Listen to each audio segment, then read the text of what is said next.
الحمد لله والصلاة والسلام على رسول الله وعلى آله وصحبه ومن والاه أما بعد أيها الإخوة الكرام نلتقي وإياكم في هذه الليلة المباركة التي هي 24 من شهر رجب لعام 47 و400 وألف للهجرة الموافقة ل12 من شهر يناير لعام 26 و2000. Mes très chers frères, nous nous retrouvons et réunissons dans cette 24e nuit du mois de Rajab de l'an 1447, c'est-à-dire le 12 janvier 2026. Comme chaque lundi soir, nous nous réunissons autour d'un livre qui est intitulé Al-Iksir. Et ce livre est une compilation de paroles attribuées à l'imam Ibn al-Qayyim rahimahullah dans un de ses ouvrages qui se nomme Madarij al-Salikin, qui traite des stations présentes dans le verset de Al-Fatiha Iyyaka na'budu wa iyyaka nasta'in. Nous sommes toujours dans la station en rapport avec At-Tadhakkur, donc le fait de fournir un effort afin de se souvenir de quelque chose, généralement lointain. Et on avait vu que l'auteur rahimahullah ta'ala a parlé de ce qu'on appelle mufsidatu al-qulub, de ce qui vient pervertir les cœurs. Il a dit qu'il y en avait 5. Et le premier de ces 5 mufsidat, de ces 5 éléments qui pervertissent le cœur, c'était tulul amal, le fait de trop espérer.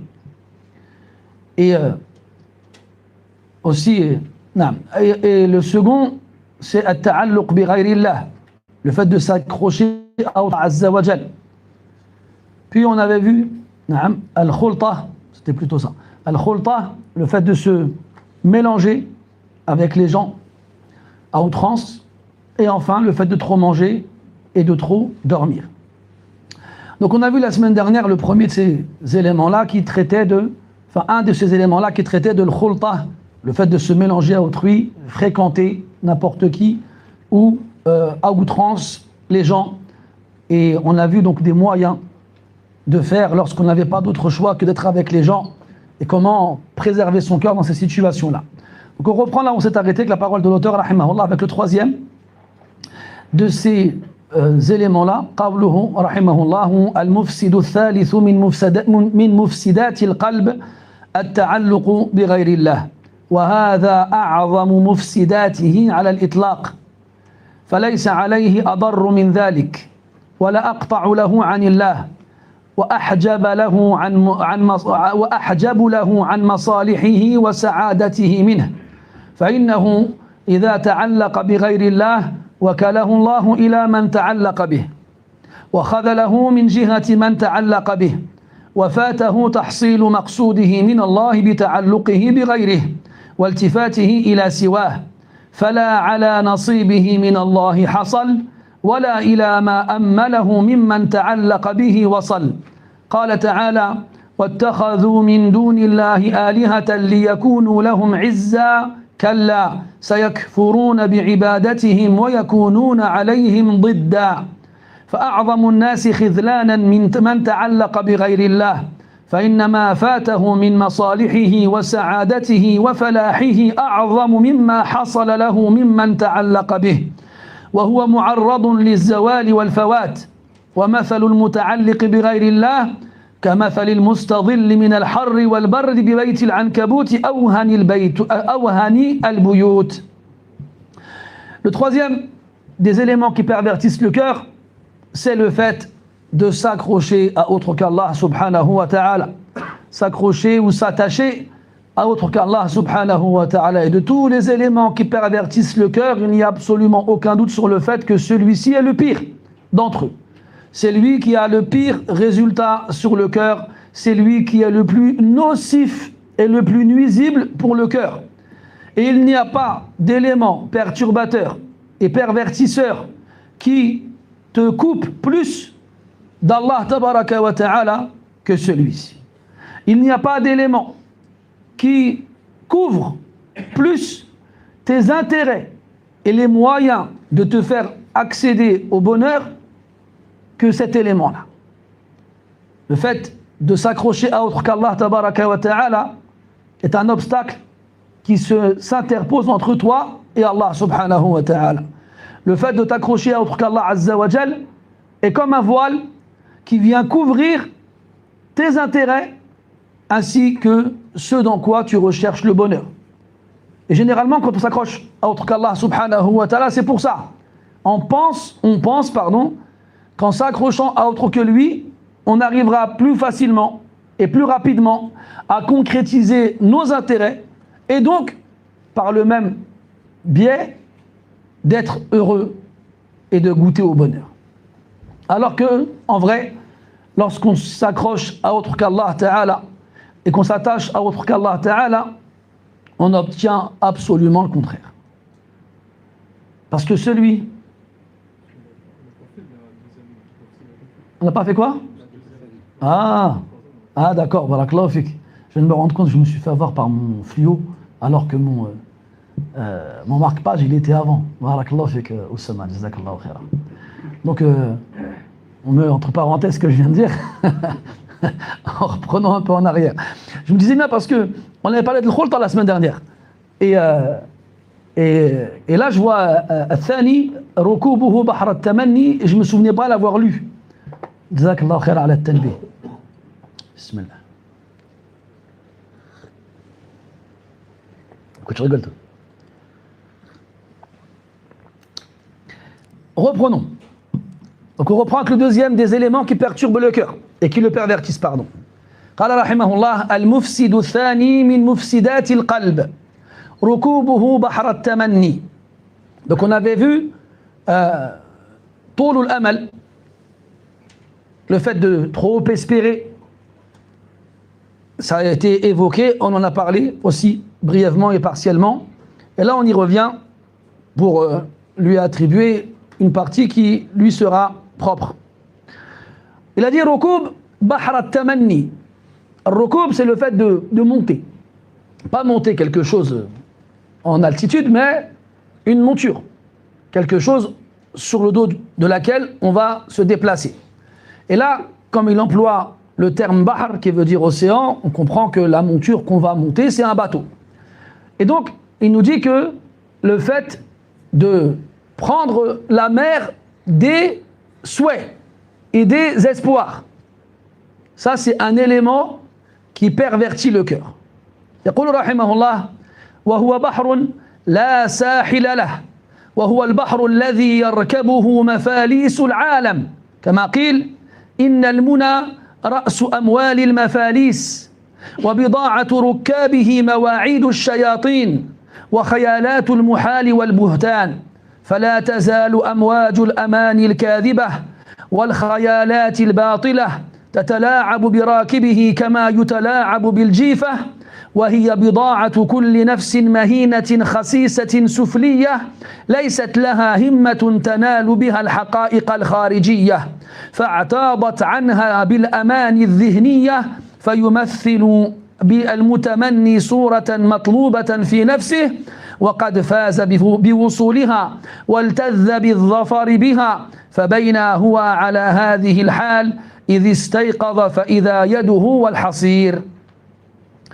Donc il nous dit que cet océan-là, quand on parle de Al-Amani, les espoirs, on avait vu ensemble qu'il y a Al-Amal ou Al-Amani.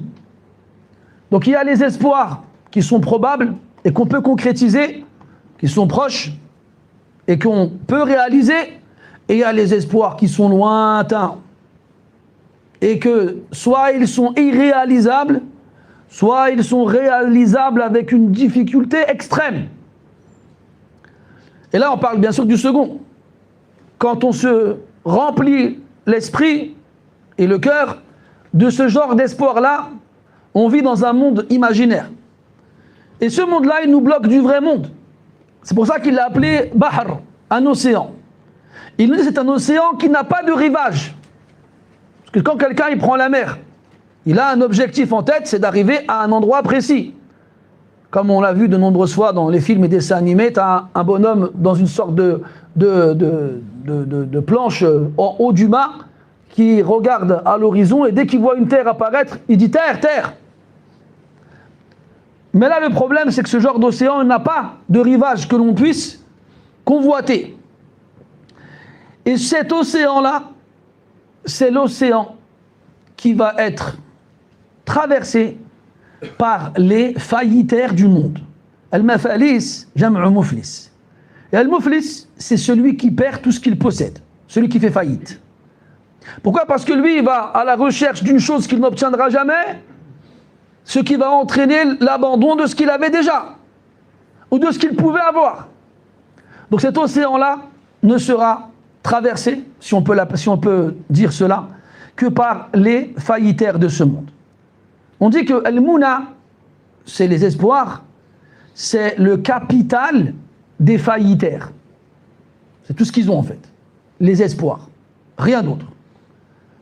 Et leurs marchandises, à ceux qui prennent ces bateaux pour voguer dans cet océan-là, ce sont les promesses du diable. C'est tout ce qu'ils ont comme marchandises. Rien d'autre. Et des imaginations qui tournent autour de l'impossible et du mensonge. Ils s'imaginent des choses en espérant qu'elles soient réelles, alors qu'en vrai, soit c'est des mensonges, soit c'est des choses impossibles. Soit c'est des choses impossibles. Après, il nous dit que c'est dans cet océan-là dans lequel se perdent ceux qui font faillite et qui n'ont comme marchandise que les promesses du diable. Eh bien, les vagues de cet océan-là sont des vagues d'espoir trompeurs et menteurs. Des imaginations fausses qui n'ont aucune origine. Des vagues qui jouent avec leur radeau de fortune à l'image de quelqu'un qui joue avec un corps, le corps de quelqu'un qui est mort. Tu lui prends la main, tu lui fais faire ce que tu veux toi, et il ne pourra pas se défendre vu qu'il est dépourvu de vie. Il dit que les promesses du diable sont la marchandise de toute âme vile, humiliée et basse. Et quand on dit soufliya, ça veut dire qu'elle n'a pas de valeur, quelque chose qui est au plus bas des degrés. Comme quand Allah dit subhanahu wa ta'ala, thumma radadnahu asfala safilin. Puis nous l'avons renvoyé au plus bas des degrés. Au plus bas des bas degrés. Donc il y a les âmes élevées, les âmes nobles, et les âmes basses, les âmes viles, celles qui n'ont aucune noblesse. Eh bien, ceux qui font de leurs espoirs leurs marchandises sont des gens dont l'âme n'a pas de valeur. C'est une âme qui n'a comme objectif et qui n'a pas d'objectif ou de motivation dans des choses concrètes et réelles. C'est une âme qui s'est faite, emparer et conquise, qui est devenue l'objet de la conquête de ces espoirs qui ne sont que dans sa tête, rien d'autre. Celui qui a ce genre d'espoir-là, quand il est en train de traverser cet océan-là d'espoir menteur et trompeur, il s'imagine dans sa tête déjà les avoir obtenus, les choses qu'il convoite. Et il se voit déjà en train de ressentir un plaisir indescriptible lorsqu'il aura entre ses mains les choses qu'il espère. Et alors qu'il passe sa vie à courir derrière une chimère, une chose qui n'existe pas, le jour où il finira par ouvrir les yeux et se rendre compte qu'il était en train de rêver, eh bien, il n'aura rien entre les mains qu'il puisse exploiter.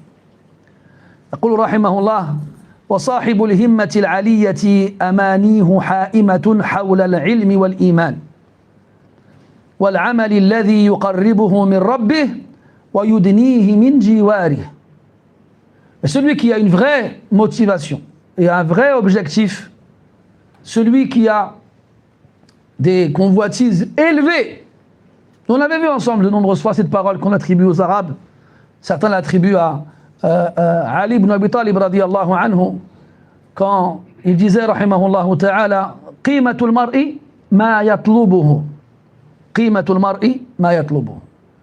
Tu détermineras la valeur d'une personne en fonction de ce qu'il recherche, en fonction de ce derrière quoi il court. Et quand tu vois quelqu'un courir après des choses qui n'ont pas de valeur, alors tu peux estimer que cette personne-là n'a pas de valeur. Et à l'inverse, si elle court derrière quelque chose qui a de la valeur, alors tu peux estimer que cette personne-là a de la valeur.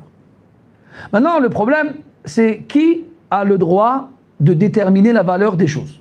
C'est toi, c'est moi? Non. C'est celui qui les a créés, subhanahu wa ta'ala. Ala ya'lamu man khalaq. Il sait ce qu'il a créé. Et il sait dans ce qu'il a créé ce qui a de la valeur et ce qui n'en a pas. C'est pas toi et moi qui allons nous disputer sur qui a raison ou qui a tort à ce sujet. Aujourd'hui, les enfants d'aujourd'hui vivent dans un monde où ils voient des gens faire un métier qui n'existait pas il n'y a pas de ça très longtemps. YouTubeur ou TikToker. Et ils voient et apprennent et entendent que beaucoup de gens, enfin c'est ce qu'on entend, deviennent riches par ces biais-là. Alors, ces enfants-là, ils grandissent en se disant, moi c'est ça que je vais faire quand je serai grand. Je vais faire des vidéos chez moi et je vais devenir milliardaire sans me fouler un petit doigt. Il se voit déjà dans son loft à Dubaï avec sa Maserati et des cocktails qu'il sirote sur sa terrasse avec l'océan comme paysage.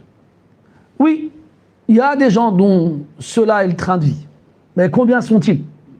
Par rapport au nombre incalculable de YouTubeurs ou de TikTokers, combien sont-ils? Et le problème, c'est que c'est un peu comme nous quand on était petits, qu'on voulait être footballeur. Jusqu'au jour de la blessure. On a tous l'excuse de ouais, les ligaments, tu sais. Sinon, j'aurais été en équipe nationale, c'est ça, ouais. Tu aurais été nulle part. Comme la plupart des gens qui jouent dans les city-stades des cités. Et on en a connu, nous. Moi, j'ai joué avec des personnes qui jouaient avec une maîtrise. Moi, j'ai rarement vu des matchs de foot dans ma vie. Je crois, dans ma vie, j'ai jamais vu un match de foot entier. Enfin, j'ai déjà vu des passages ici et là. Mais j'ai jamais vu quelqu'un jouer comme lui. Quelqu'un dont j'ai le souvenir quand j'étais au collège, il a fini à Roissy comme les autres. Hein. Il a fini à Roissy comme les autres, Mouskin. Et pourtant, voilà, c'était un joueur hors pair. Des fois, tu vois des joueurs dans des équipes nationales, on est d'accord, ils sont nuls. Tu te demandes comment il est arrivé là, lui. Après, c'est facile, toi, sur le canapé avec tes cacahuètes en train de dire il est nul. Joue avec lui, il va te faire perdre un poumon en 10 minutes. Mais, par rapport aux autres joueurs, tu te dis, bon, il ne sait pas jouer. Ou bien il ne joue pas bien, en tout cas. Ou bien il joue moins bien que les autres. Bref. C'est toujours ça qu'il faut se dire. Quand un enfant, il vous dira, parce que je ne sais pas si vous avez des enfants, ou si vous en avez, quel âge ils ont, etc., etc. Mais un jour ou l'autre, un enfant, il va te dire, moi, je veux faire des vidéos sur YouTube. Et tu sais, eux, ils ne réfléchissent pas. À ce moment-là, ils veulent juste reproduire le schéma de la vidéo qui leur plaît à eux. Donc, si c'est des jeux vidéo, il va faire des vidéos de jeux vidéo. Si c'est des commentateurs de sport, il fera... Bref, il veut faire la même chose. Mais il y en a combien des comme ça? Il y en a combien? Bref, je m'éloigne. Mais ça, aujourd'hui, il y a des gens qui les encouragent. Il y a des gens qui leur disent, oui, tu peux faire de l'argent, c'est vrai. Tu peux devenir millionnaire, c'est vrai. Il y en a qui sont devenus millionnaires, fais-le. Ils les encouragent. Mais en vrai, quelle valeur cette activité elle a chez les gens doués d'intelligence? Elle n'en a aucune. Voir des énergumènes gesticuler sur des chansons japonaises en répétant inlassablement les mêmes chorégraphies stupides. Qu'est-ce que ça vaut, ça? Et tu penses qu'une société dans laquelle ce genre de personnes gagne plus qu'un médecin qui a passé 10 ans de sa vie après le bac à étudier et à apprendre des pavés dans l'intérêt des gens, car il va être une cause pour leur bonne santé? Tu penses qu'une société comme ça, c'est une bonne société? Tu penses qu'une société comme ça, c'est une société qui a de la valeur? Non. Et d'ailleurs, le prouvent certains pays qui interdisent aux enfants l'accès à ce genre de plateforme. Parce qu'ils ne veulent pas que leurs enfants finissent comme ça. Et là, quand tu sais qu'il y a des pays sur Terre qui interdisent aux enfants ces choses-là, tu as le droit de te demander, mais attends, mais les pays qui laissent libre accès à ces choses-là aux enfants, qu'est-ce qu'ils veulent? Est-ce que tu te dis pas qu'il y a quelque chose? Ils ne sont pas bêtes. Ils savent très bien que ça va les détruire. Mais est-ce que c'est pas ce qu'ils veulent? Est-ce que c'est pas un moyen qu'ils ont trouvé pour détruire des générations et pendant ce temps faire ce qu'ils veulent dans leur pays? Je mets ça là, après les complotistes sauront comment répondre à cette question. Parce que le problème, c'est que quand tu as ce genre de discours aujourd'hui, tu es directement catalogué comme étant complotiste. Et ça y est, tu n'as plus droit à la parole. Ça s'appelle une muselière virtuelle dans soi-disant le pays de la liberté d'expression. Ala kulli hal, mes frères, il faut qu'on soit conscient de la valeur des choses.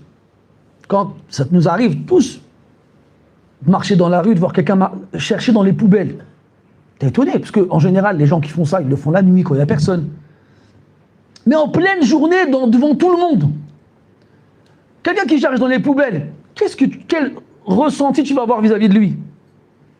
Soit tu vas avoir de la pitié, tu vas dire si il fait ça, c'est qu'il est dans une urgence extrême.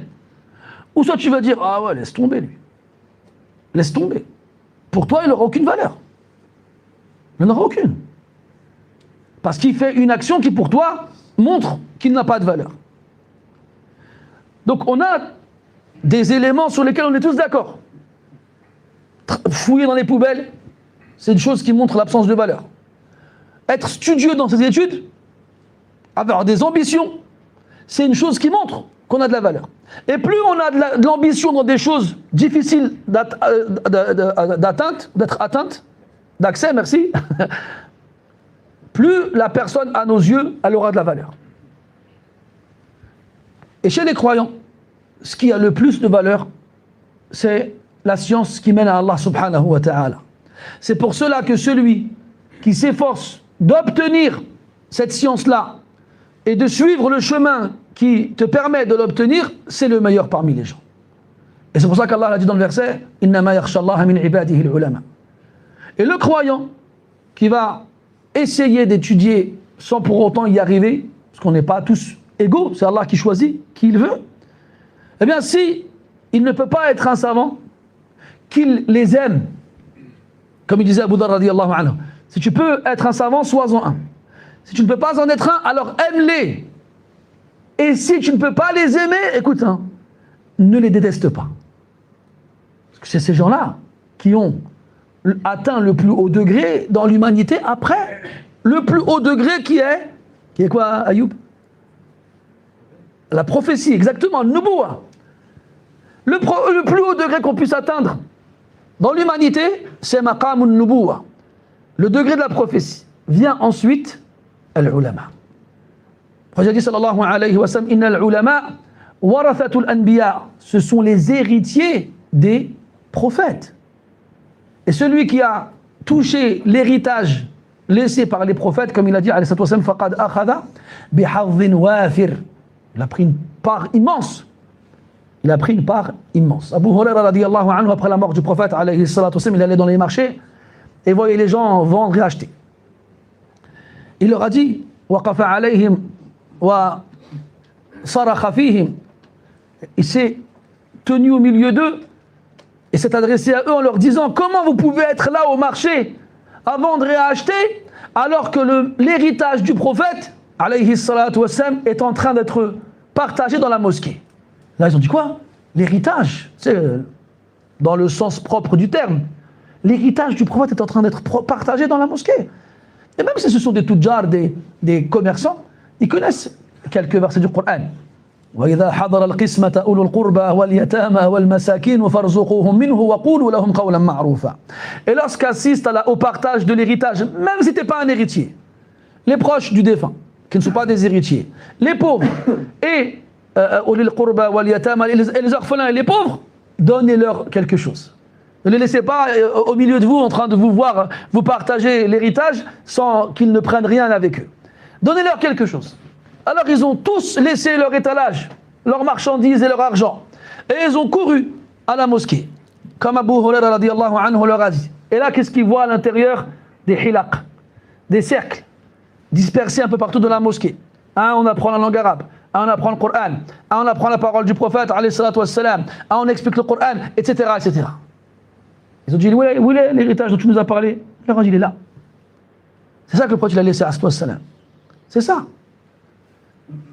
Et c'est pas tout le monde qui voit ça. C'est pas tout le monde qui sait ça. Et le plus malheureux aujourd'hui, c'est que même des croyants ne se rendent pas compte.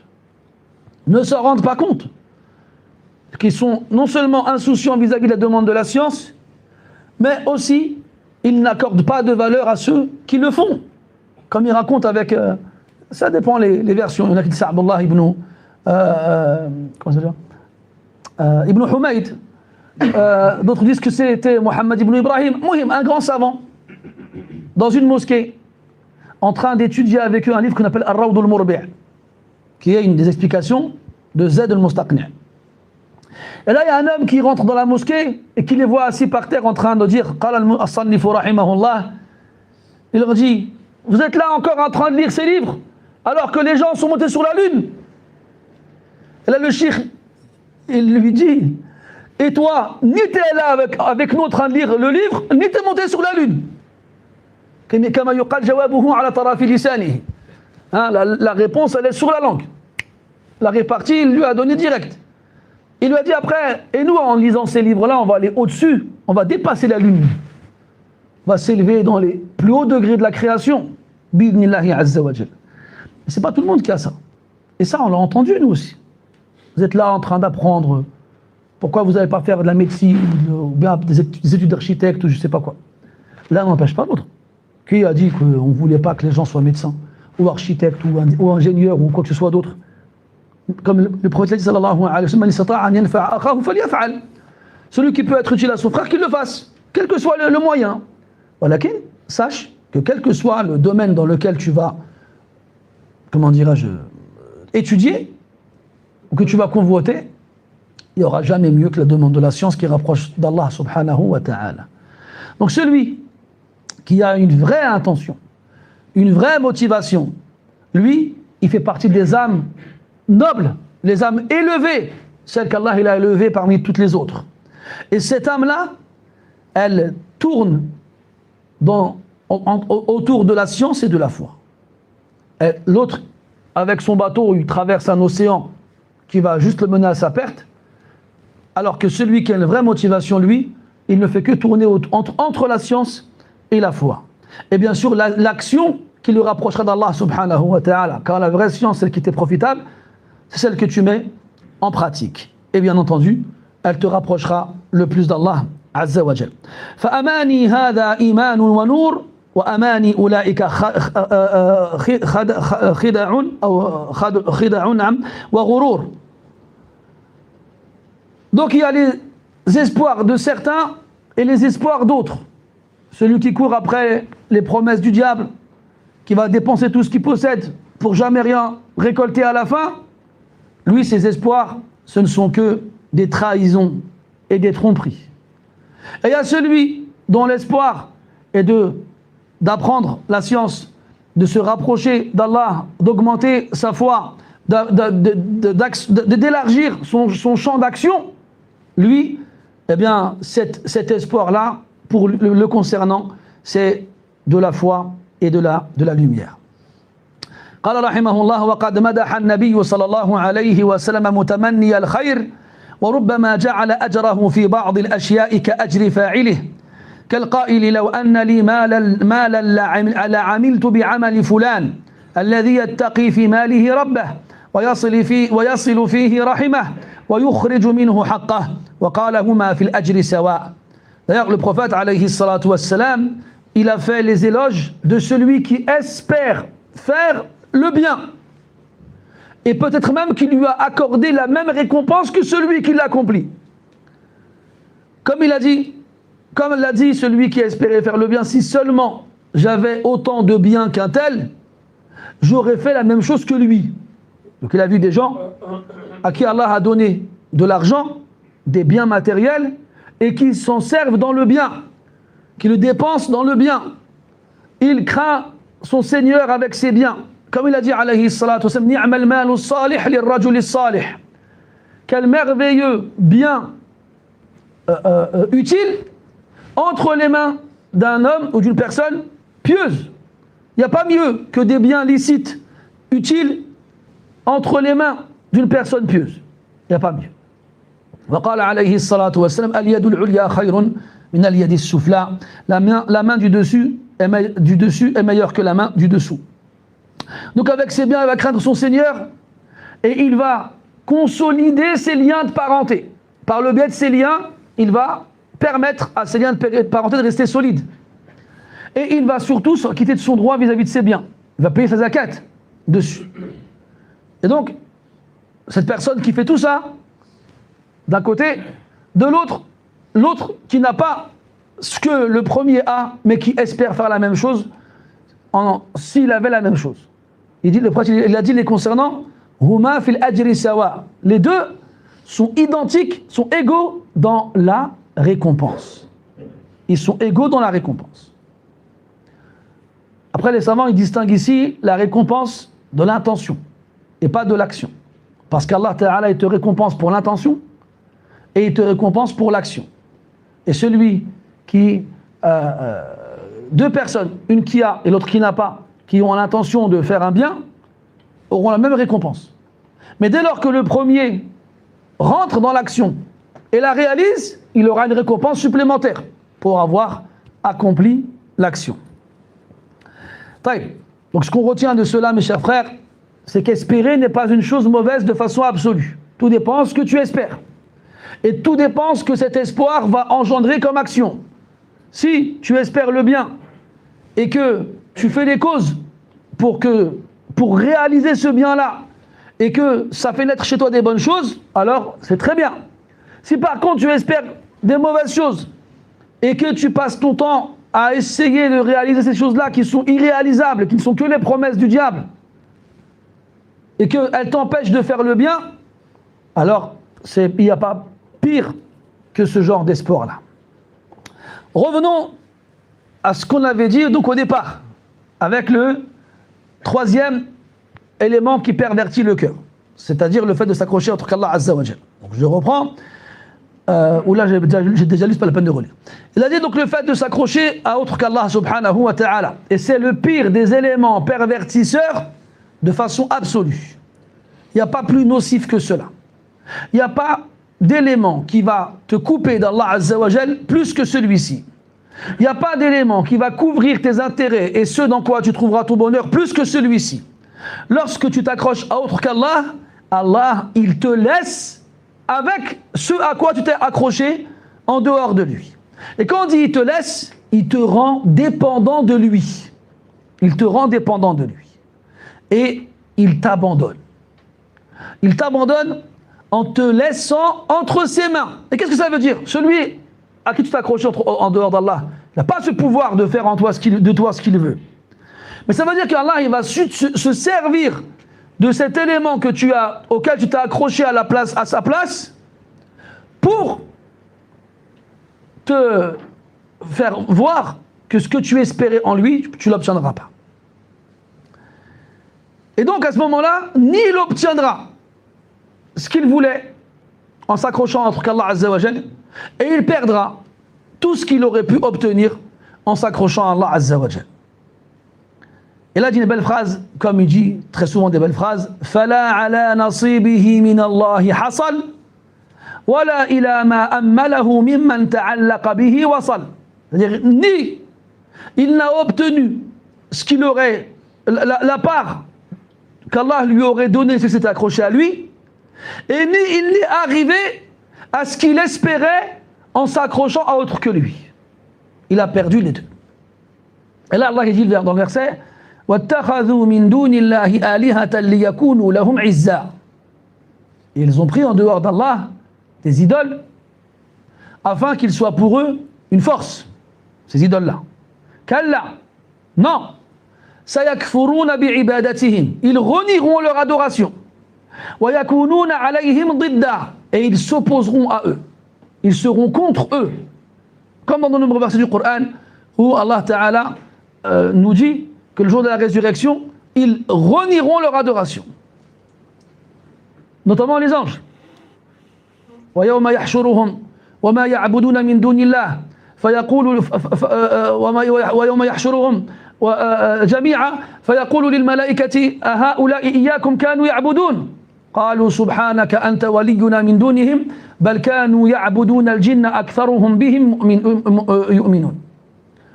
Donc Allah dira aux anges, est-ce que c'est vous qu'ils adoraient? Ils diront non, tu viens d'être allié en dehors de lui, en dehors d'eux. Mais ils adoraient plutôt les djinns, car la plupart d'entre eux croyaient en eux. Et dans le verset Ma kuntum iyana ta'budun, vous ne nous adoriez pas, etc., etc. Ils nieront avoir été adorés en dehors d'Allah Azza wa Jal.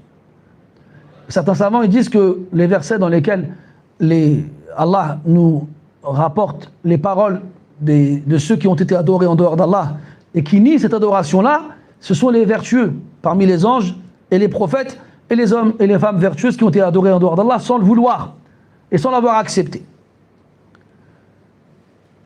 Comme Allah dit dans le verset, il dit فَتَسْتَجِبُونَ بِحَمْدِهِ وَتَظُنُّونَ إِن لَبِثْتُمْ إِلَّا قَلِيلًا. Non, c'est pas ça. أحسنت جزاك الله خير. ما شاء الله, je suis content quand ça se passe ça. أولئك الذين يدعون يبتغون إلى ربهم الوسيلة. Ceux qui sont invoqués par les associateurs, eux-mêmes recherchent auprès d'Allah Ta'ala le moyen de se rapprocher de lui. Yani les prophètes, etc. Et dans l'Anbiya, Allah Ta'ala dit Inna alladhina sabaqat lahum minna al-husna ulaika anha mub'adun. Parce que juste avant, Allah il a dit Innakum wa ma ta'buduna min dunillah hasabu jahannama antum laha waridun. Vous, est-ce que vous adoriez en dehors d'Allah serait le combustible de l'enfer, vous y serez exposés. لو كان هؤلاء آلهة ما وردوها وكل فيها خالدون. Si c'était vraiment des dieux, ils n'auraient pas été exposés à l'enfer et pourtant ils y resteront éternellement. Et là, Quraysh, ils ont dit, et ceux qui adorent Isa alayhi salam, et ceux qui adorent sa mère Maryam alayha ridwanullah, et ceux qui adorent Uzair, etc. Alors eux aussi ils iront en enfer. Et là, Allah il révèle, Inna alladhina sabaqat lahum minna al-husna ulaika anha mub'adun. Ceux d'entre eux qui ont été adorés sans le vouloir, en dehors d'Allah, ils en seront éloignés de l'enfer. Donc ici ce verset nous fait comprendre que ceux qui ont pris des idoles pour qu'ils soient une force pour eux, le jour de la résurrection, ils se retourneront contre eux. Et ils deviendront l'inverse de ce qu'ils espéraient obtenir auprès d'eux. Ça c'est une base, même si le verset fait référence à quelque chose de grand, qui est vraiment l'association dans toute sa grandeur, eh bien ça s'applique aussi à ce qui lui est inférieur. C'est pour ça qu'il dit, rahimahullah ta'ala, après, que les gens qui subiront l'abandon le plus grand sont ceux qui se sont accrochés à autre qu'Allah Azza wa Jal. Ce qu'ils perdront comme intérêt, comme bonheur et comme réussite sera beaucoup plus grand que ce qu'ils pourraient obtenir de la part de ceux à qui se sont accrochés en dehors d'Allah Azza wa Jal. En supposant qu'ils auraient quelque chose. Et s'ils avaient quelque chose, eh bien cette chose-là, très prochainement et très rapidement, elle disparaîtra. Ils ne la garderont même pas. Après, il dit, rahimahullah, que l'exemple de celui qui s'est accroché à autre qu'Allah Azza wa Jal est comme quelqu'un qui prendrait une toile d'araignée pour se protéger de la chaleur ou du froid. Et qu'est-ce qui est plus fragile qu'une toile d'araignée? Et l'auteur, il ne va pas s'étaler sur le sujet parce que c'est un sujet qui est long. Mais quand il dit Man ta'allaqa bi ghayrillahi wukila ilayh, ça vient d'un hadith. Celui qui s'accroche à autre qu'Allah, il sera accroché à lui. En gros, il en deviendra dépendant. Et Allah se servira de cette chose-là pour lui montrer qu'il n'obtiendra jamais ce qu'il voulait. Donc pourquoi? Et on retrouve ça dans de nombreux textes. مثلا قوله عليه الصلاة والسلام من التمس رضا الله أو رضا الناس في سخط الله سخط الله عليه وأسخط الناس عليه. الحديث. Il a dit عليه الصلاة والسلام quiconque recherche l'agrément des gens dans le mécontentement d'Allah, Allah sera mécontent de lui et rendra les gens mécontents de lui. Dans notre hadith, il dit sallallahu alayhi wa sallam, كما يرويه عن ربه عز وجل إني لا أجمع لعبدي خوفين ولا أمنين فمن خافني في الدنيا أمنته يوم القيامة ومن أمنني في الدنيا خوفته يوم القيامة. Il dit subhanahu wa ta'ala, je ne réunirai pas à l'un de mes esclaves deux peurs ou deux sécurités. En gros, il aura une peur et une sécurité obligatoirement, pas de peur ni de sécurité. Il dit celui qui se sent en sécurité de moi ici-bas aura forcément peur de moi dans l'au-delà. Et celui qui a peur de moi ici-bas sera en sécurité dans l'au-delà. Donc c'est des sens proches de ce qu'on vient de dire. Et at-ta'alluq bi ghayrillah, le fait de s'accrocher entre Allah Azza wa Jal, dans certains cas, c'est du shirk akbar, c'est la grande association, et dans d'autres, c'est du shirk asghar, de la petite association. Donc ce n'est pas des choses à prendre à la légère. Et aujourd'hui, il y a une forme de shirk que peu de gens connaissent et qui est très très présente. C'est at-ta'alluq bil asbab. Parce que dans le tawakkul, il y a deux parties. Quand tu dois t'en remettre à Allah Azza wa Jal, ça repose sur deux piliers principaux. Le fait de t'en remettre à Allah Azza wa Jal et le fait de faire les causes. Mais aujourd'hui, les gens sont beaucoup plus attachés aux causes qu'ils ne s'en remettent à Allah. J'ai vraiment cru que c'était une moto qui était en train de démarrer là. Je sais pas, je suis une moto dans la mosquée ou quoi?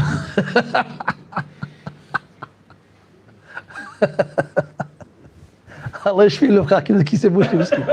Je sais pas, il a expulsé quoi, mais c'était violent.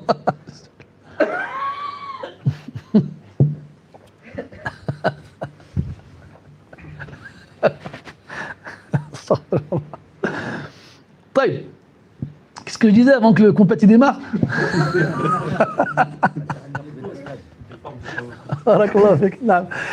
Oui, les causes. Les gens aujourd'hui sont bornés par les causes.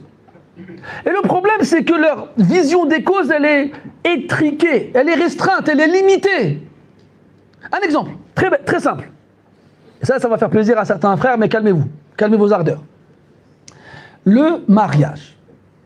Chez beaucoup de gens, il faut être riche pour se marier. Il faut avoir un certain statut social, un certain niveau de vie. Il y a beaucoup de familles, tu vas demander leur fille en mariage, ils vont te dire tu travailles? T'as une voiture? T'as une maison? Tu leur dis non, ils vont dire salam alaikum. Ils ne vont pas aller plus loin que ça. Et là je parle de familles, mais même des femmes.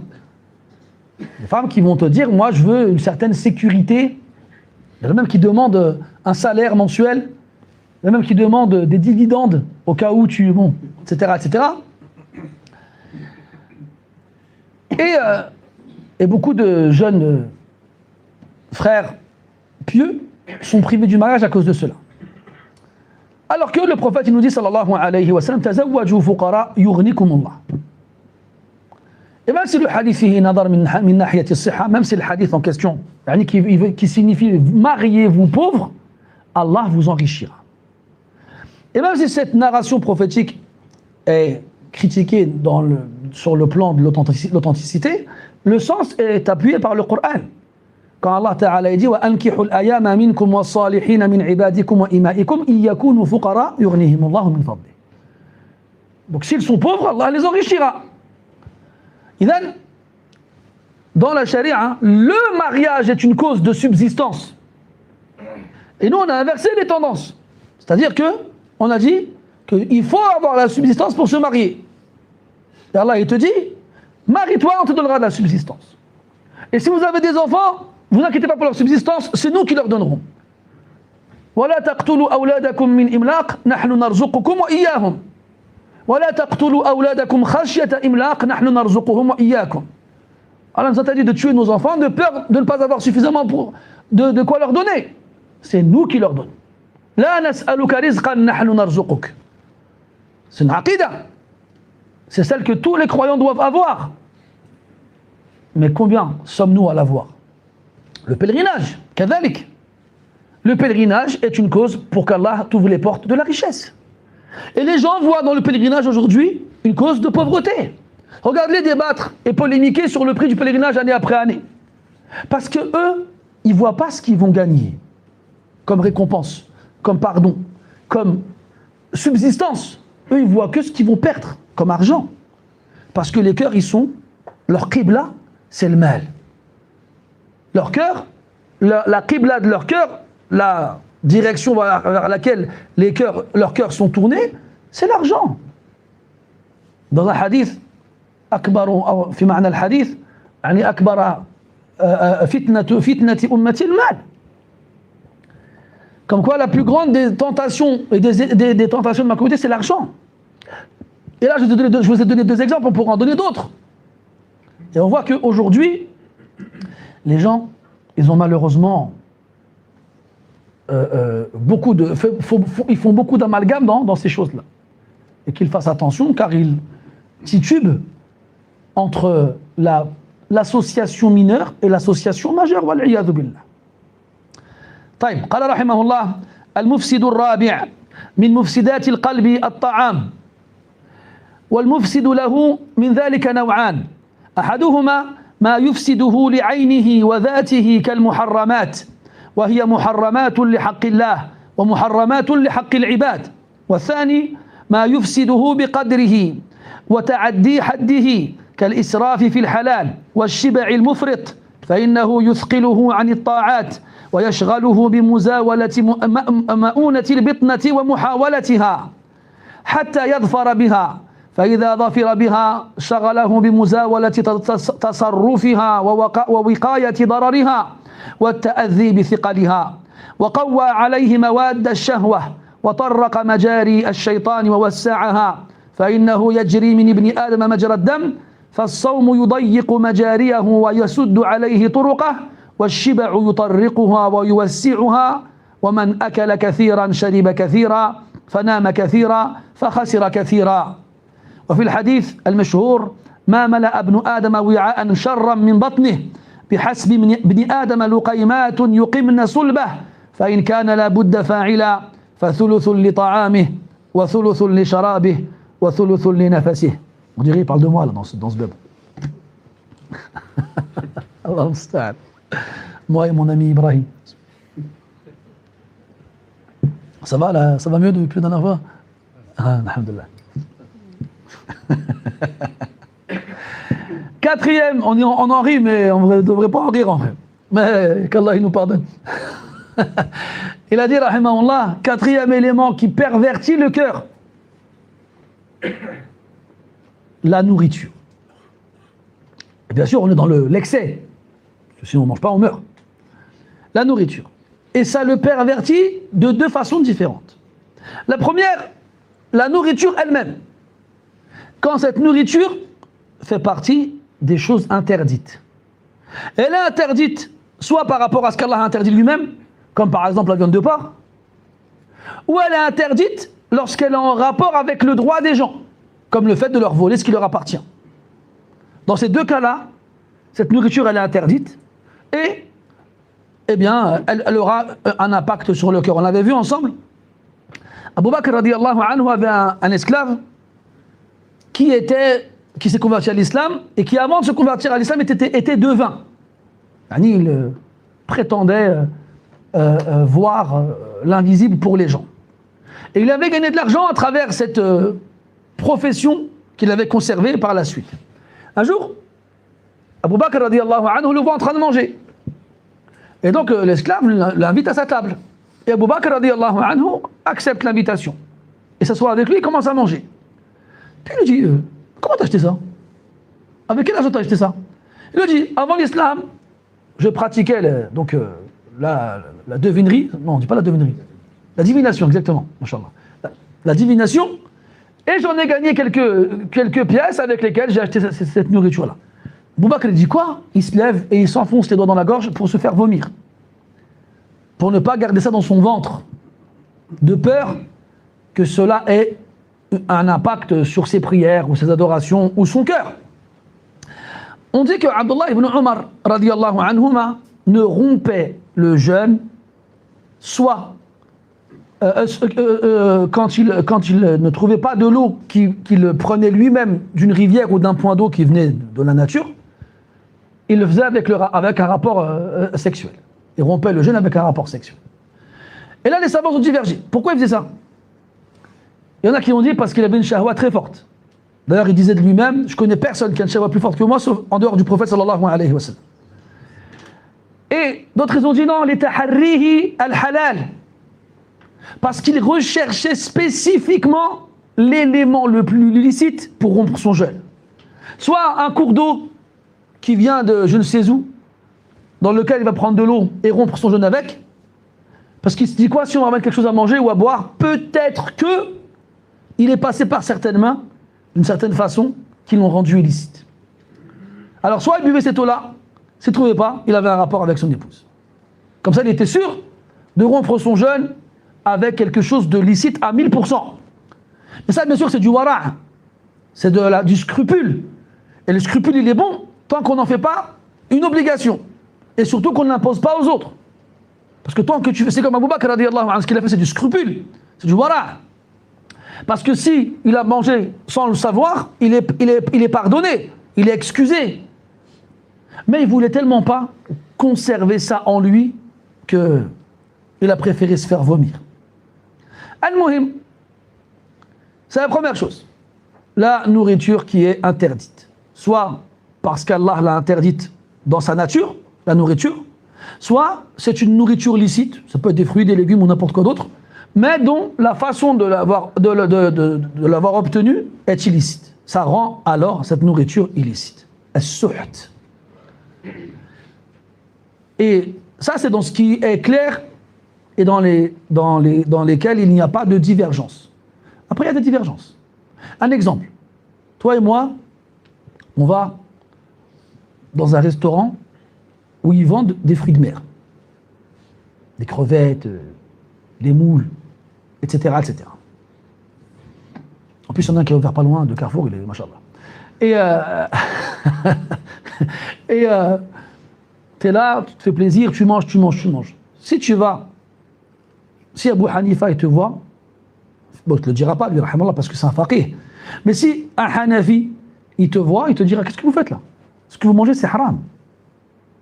C'est haram. Pourquoi? Parce que chez les Ahnaf, eh bien, les fruits de mer sont interdits à la consommation.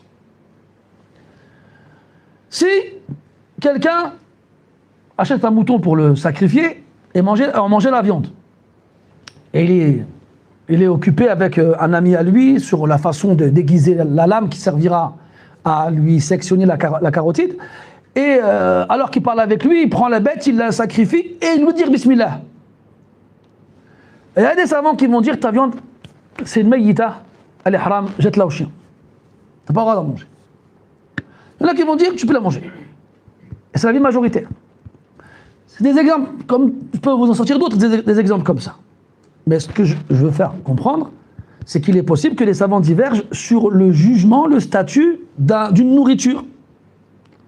Et que ce qui signifie que tant que toi tu suis un savant dans cela, il n'y a pas de problème. Comme les Maghrébins qui sont férus d'escargots, qui sachent qu'en dehors de l'imam Malik, on n'autorise pas les escargots chez les autres. Est-ce que là tu vas faire une vidéo sur YouTube où tu vas embrouiller tous ceux qui mangent des escargots? Tu vas pas faire de vidéo sur YouTube où tu vas embrouiller tous ceux qui mangent des escargots. Parce que peut-être que toi-même t'en es un féru. Moi perso, je comprends pas les gens qui mangent ce truc-là, mais ça ne regarde que moi. Mais tout ça pour dire que il faut apprendre à accepter les divergences des savants dans ce qui touche à l'alimentaire. Même si pour toi c'est inconcevable, psahtek. D'accord, laisse les gens tranquilles. Là, comme disait Imam Ahmed rahimahullah, la yanbaghi lil faqih an yuhammila an-nas ala ra'yihi. Il ne convient pas aux savants d'imposer aux gens son avis. Ça c'est un savant, mes frères. Qu'est-ce qu'on doit dire de l'ignorant? Bref. La deuxième forme de nourriture qui va pervertir le cœur, c'est dans sa quantité. Lorsqu'on a dépassé les limites acceptables, même si c'est halal. l'excès. Et lorsque l'on va être rassasié à outrance, trop, comment ils appellent ça déjà? Il y a un terme en arabe qui... tourma, si je ne me trompe pas. C'est ça, hein? Tourma. C'est quand tu es trop rassasié. Et malheureusement, combien de fois on l'a été? Hein, Ibrahim? Ibrahim, ce qu'il j'ai rien fait, laisse-moi tranquille.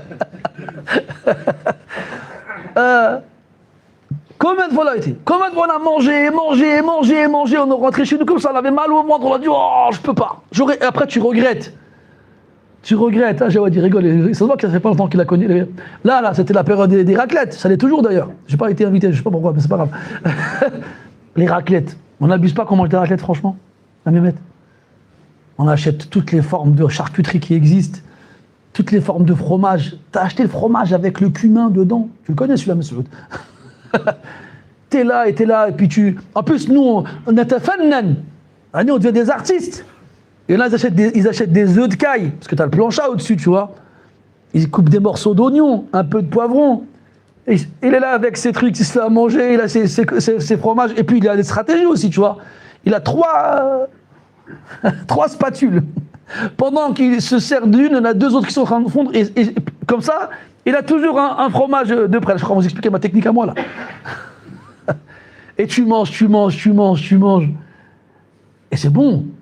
Et tu n'arrives pas à t'arrêter. Sur le coup, tu sens pas que tu es en train d'exagérer, d'excéder, d'aller trop loin. Et quand il n'y a plus de fromage, tu dis, oh, il n'y a plus de fromage. Oh, dommage, ramène la bûche. Et là, quand c'est fini, tu rentres chez toi, tu t'allonges sur ton lit, tu dis, ah, Rabbi, pourquoi j'ai mangé autant? Pourquoi j'ai mangé autant? Et tu as mal au ventre. Et je vous parle même pas des répercussions. Hein, que je n'ai pas besoin de vous expliquer. Tu as tous compris. Et la semaine d'après, t'es chaud pour une raclette grave. Comment ça nous est arrivé? Tu t'es invité à un mariage et il y a du gigot, il y a du poulet, etc. Et tu manges. En plus, ceux qui t'invitent, ils t'aident pas. Ah cool, vas-y, ah cool. Puis ils te mettent la viande devant toi, ils te ramènent du pain. Et puis tu veux des œufs encore, ils te ramènent des œufs. Oh. Et à la fin, tu rentres chez toi et t'en peux plus. Eh mes frères, il y en a... Ils tiennent leur ventre de douleur parce qu'ils ont faim et rien dedans. Il y en a, ils tiennent leur ventre de douleur parce qu'ils sont pleins. Wa hasbunallah wa ni'mal wakil. Et donc, cette façon de s'alimenter qui, malheureusement, pour beaucoup d'entre nous, est là, wa ma ubarri'u nafsi. Les frères qui me connaissent, ils savent que j'ai un bon coup de fourchette. Voilà, quand on lit ça, comment tu te sens? Comment tu peux te sentir? Comment tu peux, toi, dire aux gens, les frères, faites attention, j'essaie, j'espère, Inch'Allah, qu'Allah il me permettra de ralentir le nombre de coups de fourchette. Mais, regarde ce qu'il dit. Ça t'alourdit pour accomplir tes actes d'obéissance. Et, forcément, quand tu vas être touché par cette indigestion, c'est ça, tourma, c'est l'indigestion. Il dit que quand tu vas être occupé par les moyens de faire passer l'indigestion. C'est quoi, c'est ce passons? Hein? Eh bien, pardon, quand tu vas, voilà, il parle plutôt de celui qui va tout faire pour pouvoir s'asseoir à une table où il y aura tous ces plats qui lui rempliront l'estomac. Et tant qu'il n'y arrive pas, il ne pensera qu'à ça. En plus, nous, aujourd'hui, nous avons inventé des restaurants à volonté. À volonté. Avec des chicken, des pizzas, des cheese naan. Bref. Et forcément, l'expression « avoir les yeux plus gros que le ventre », elle n'a jamais été aussi réelle. Toi, tu es là, tu prends ton plateau, tu te prends 3 cheeseburgers, 2 kebabs, 7 parts de pizza. Tu t'assois, tu manges même pas la moitié, t'as plus faim. Et même ces restaurants-là, maintenant, ils te mettent entre guillemets des amendes quand tu fais du gaspillage. Bref, quand tu fais tout pour réussir à obtenir cette nourriture qui va te remplir l'estomac, eh bien, tu seras occupé à trouver les moyens de ne pas être touché par les méfaits de cet excès. Et tu vas forcément souffrir des répercussions de cela. Déjà dans la lourdeur, ils sont lourds. Et subhanallah, il dit que plus tu manges, plus tu augmentes la shahwa. Les éléments qui vont susciter la shahwa.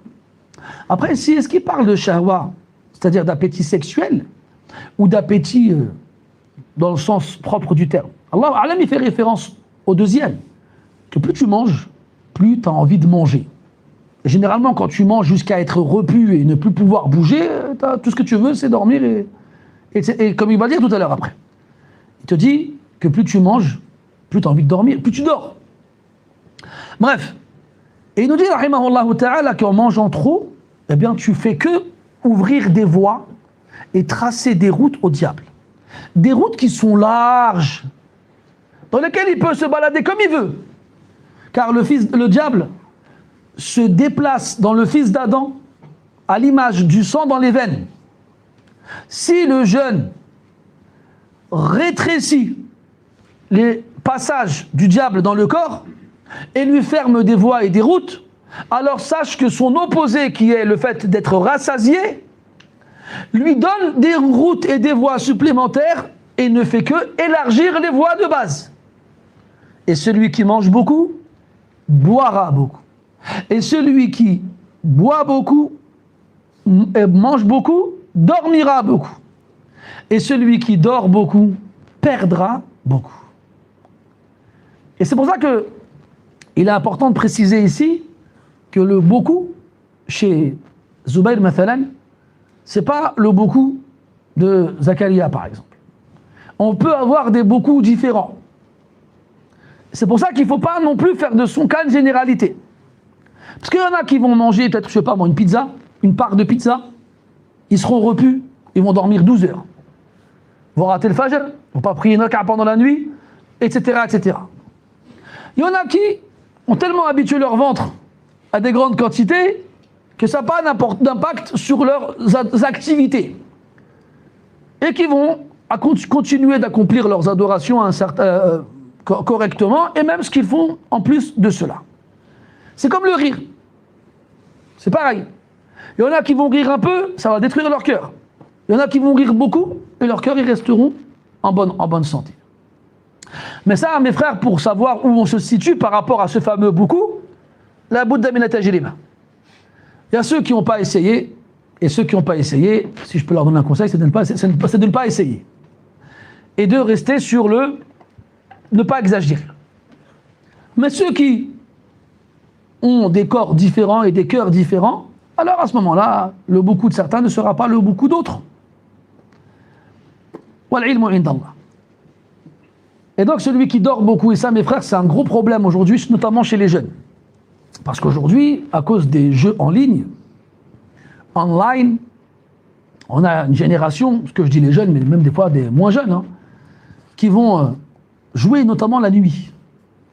Quand ils jouent la nuit, comme ils jouent avec des gens partout sur Terre, ils vont jouer avec Al-Mashriq ou Al-Maghrib. Ils vont jouer avec des gens au State, ou bien des gens en Asie. Ils sont avec leur casque là, avec l'aplatissement du crâne au niveau de là où le casque il est posé, et ils sont là en train de parler dans un anglais fragmenté et saccadé, et encore, tout ce qu'ils disent c'est des noms d'oiseaux en anglais. Et ils passent la nuit comme ça à jouer. Vous savez, comme je vous le disais, bon, moi j'ai pas connu les gens en ligne. Bon, on a connu les soirées Mario Kart. On jouait à Mario Kart, des fois toute la nuit. Je parle ça fait longtemps. Et je me souviens à Al-Fajr, il y a un frère une fois qui m'a dit, on n'a pas dit Astaghfirullah une fois. Alors que tu vois, dans le Coran, Allah Ta'ala, il fait les éloges de ceux qui disent Astaghfirullah à la fin de la nuit. Wal mustaghfirina bil ashar. C'est-à-dire, on est resté réveillé toute la nuit à se jeter des carapaces bleues sans qu'une seule fois on ait eu l'idée de dire Astaghfirullah dans le meilleur moment de la nuit où Allah il pardonne ceux qui lui demandent pardon. À ceux qui lui demandent pardon. Et quand il a dit ça, aïe, là on s'est senti on s'est senti misérable. On s'est senti misérable. Et ça a d'ailleurs été une des causes qui a fait qu'on a abandonné ces soirées-là. Je préfère dormir. Comme l'histoire, vous connaissez cette histoire-là, il y avait un groupe de personnes en voyage, qui partaient au Hajj, je pense, Wallahu alam.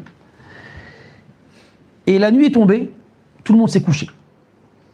Et il y a un homme dans le groupe qui était avec son fils. Et lui, qu'est-ce qu'il fait? Il se met à prier. Son fils le voit prier, il se met à côté de lui, il prie avec lui. Il prie. Jusqu'à la prière du matin, jusqu'à l'adhan. Et là, le jeune, regardant les gens dormir encore, il regarde les ceux-là.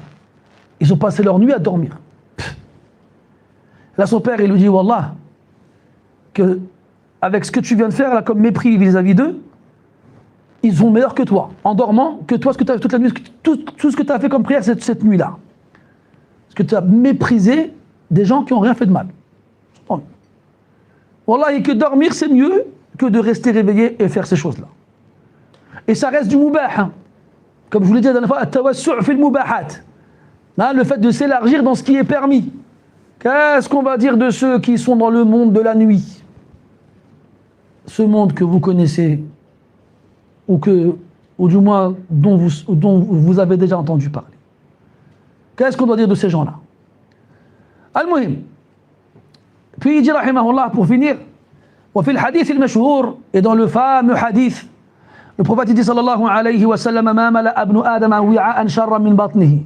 Le fils d'Adam n'a pas rempli un récipient pire que son ventre. Il suffit au fils d'Adam quelques bouchées pour faire tenir ses reins. Allez, dès lors que tu manges quelques bouchées pour pouvoir tenir debout, ça suffit. يكفيك هذا. Après il dit فإن كان لابد فاعلا.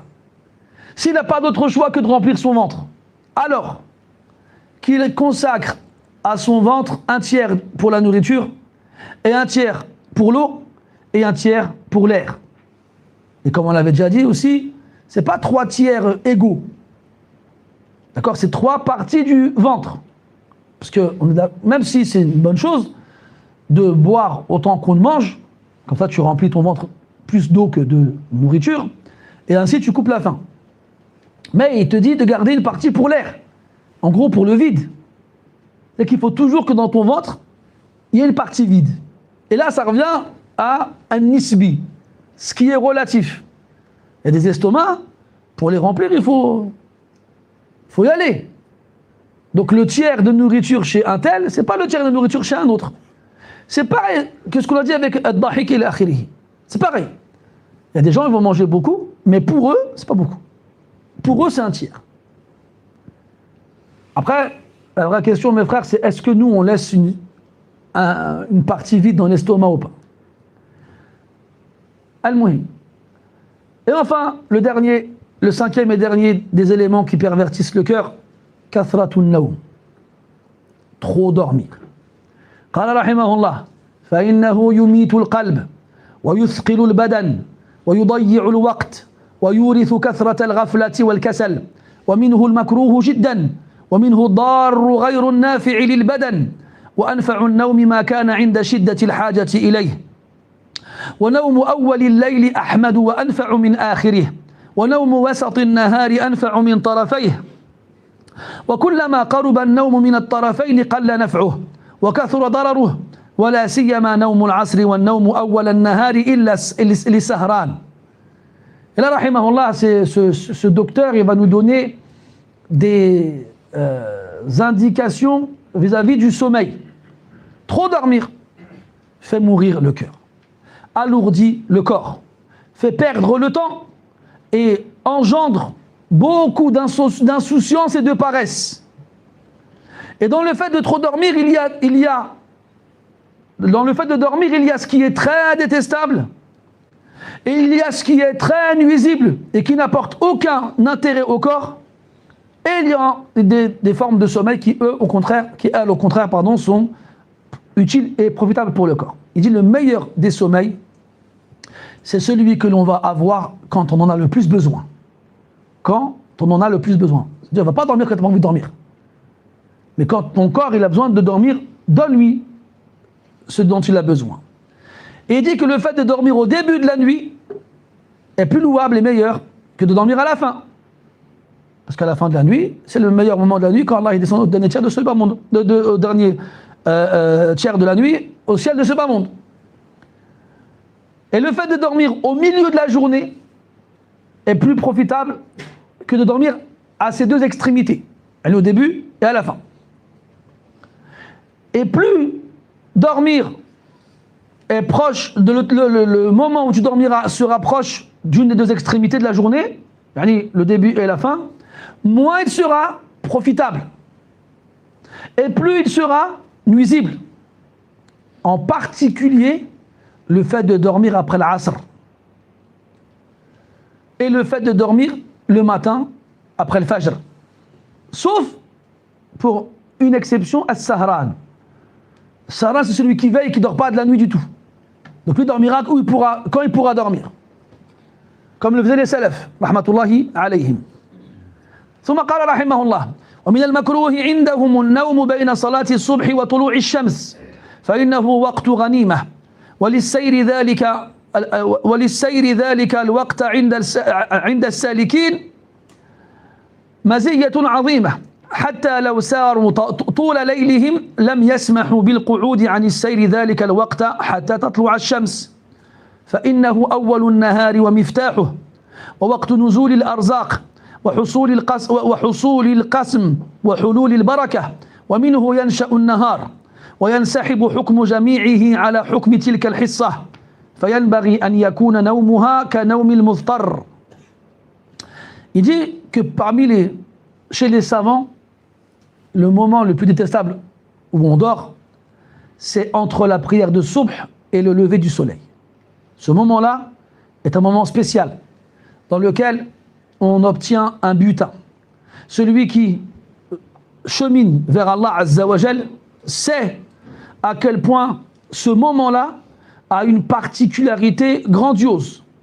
Même si toute leur nuit l'ont passé dans l'adoration d'Allah Azza wa Jal, ils ne se permettent pas de dormir à ce moment-là tant que le soleil ne s'est pas levé. Il dit que ce moment-là, c'est le début de la journée. Et c'est sa clé. C'est là que la journée s'ouvre. C'est le moment dans lequel les subsistances descendent. C'est le moment dans lequel tu obtiens la part qui t'a été écrite. Et c'est le moment dans lequel tu obtiens la bénédiction. Et c'est à partir de là que le jour se lève. Et que tout cela, tu le perds si tu n'es pas réveillé à ce moment-là. Si tu n'es pas réveillé à ce moment-là, c'est pour cela que tu ne peux dormir dans ce moment-là que si tu es muztar. Tu n'as pas d'autre possibilité. وبالجملة فأعدل النوم وأنفعه نوم نصف الليل وسدسه الأخير وهو مقدار 8 ساعات وهذا أعدل النوم عند الأطباء فما زاد عليه أو نقص منه أثر عندهم في الطبيعة انحرافا بحسبه. De façon générale, le sommeil, le meilleur sommeil et le plus profitable est celui que l'on a à la moitié de la nuit, dans la moitié de la nuit et dans son dernier 6e, ce qui équivaut à 8 heures. Voilà, bien sûr, il parle par rapport à là où il se trouve, les latitudes et les longitudes dans lesquelles il se trouve.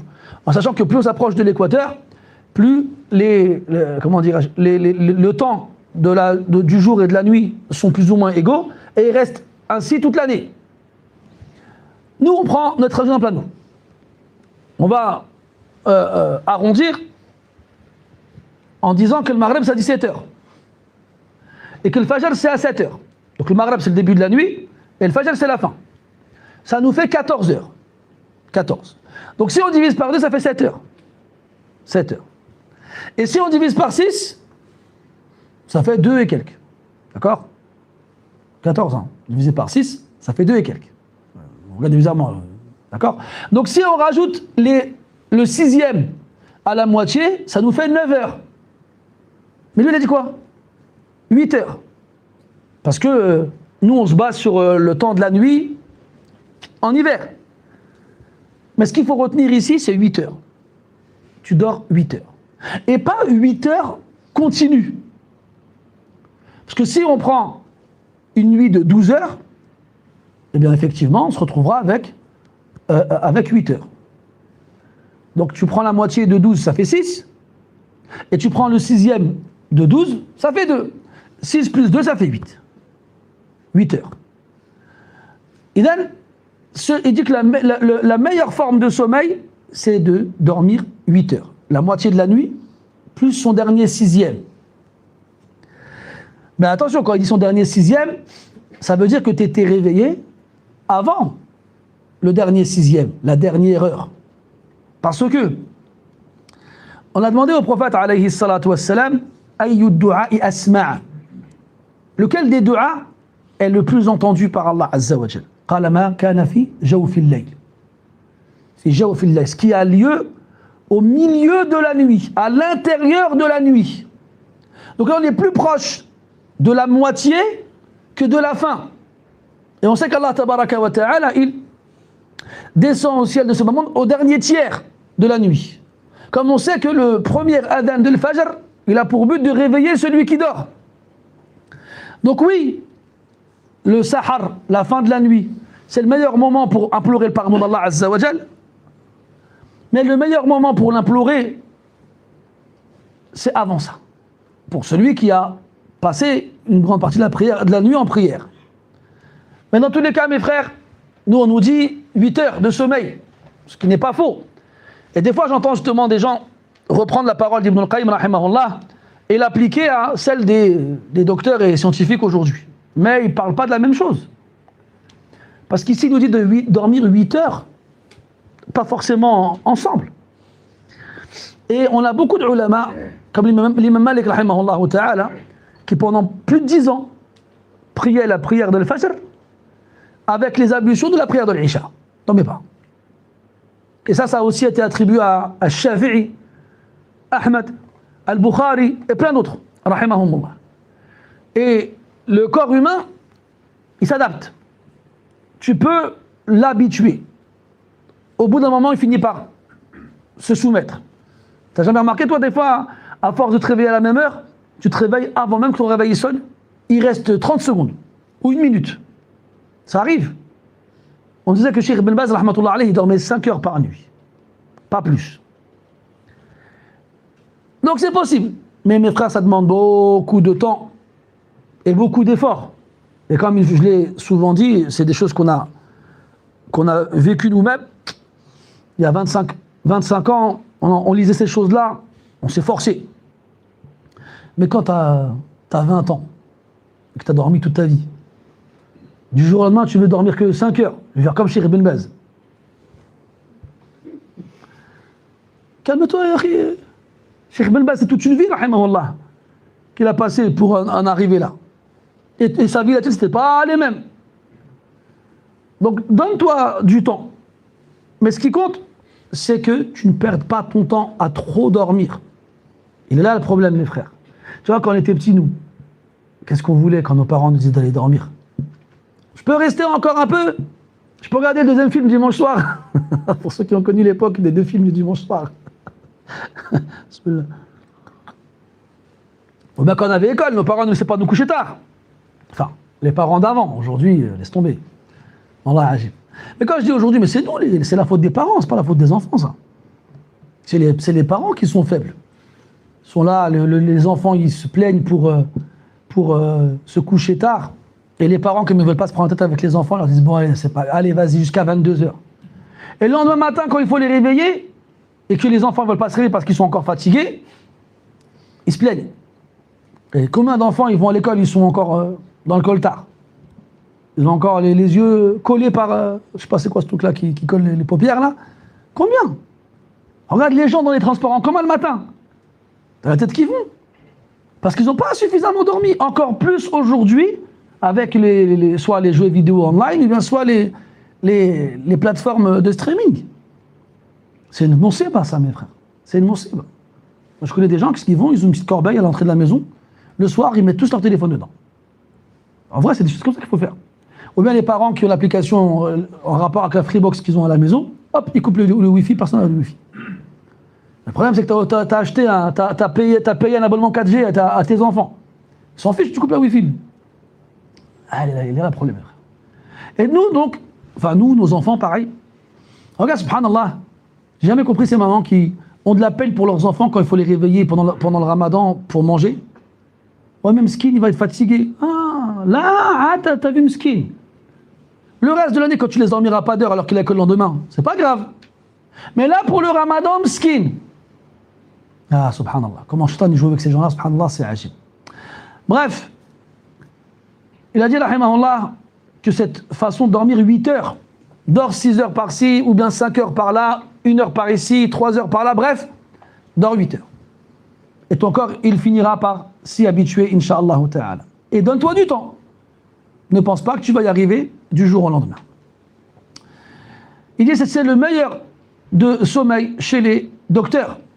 S'il y a trop, il y a plus que ça, ou moins que ça, ça aura forcément un impact sur ta nature qui va le détourner de ce qu'il peut faire s'il respecte ces choses-là. قال رحمه الله ومن النوم الذي لا ينفع أيضا النوم أول الليل عقيب غروب الشمس حتى تذهب فحمة العشاء وكان نبي الله صلى الله عليه وسلم يكرهه فهو مكروه شرعا وطبعا وكما أن كثرة النوم مورثة لهذه الآفات فمدافعته وهجره مطلقا مورث لآفات أخرى عظام من سوء المزاج ويبسه وانحراف النفس وجفاف الرطوبات المعينة على الفهم والعمل ويورث أمراضا متلفة لا ينتفع صاحبها بقلبه ولا بدنه معها وما قام الوجود إلا بالعدل فمن اعتصم به فقد أخذ بحظه من مجامع الخير والله المستعان.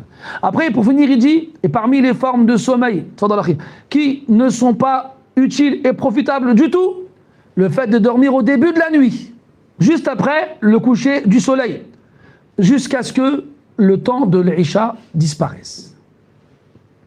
Le prophète sallallahu alayhi wa sallam détestait cela, comme il était rapporté par Aïcha radiyallahu anha.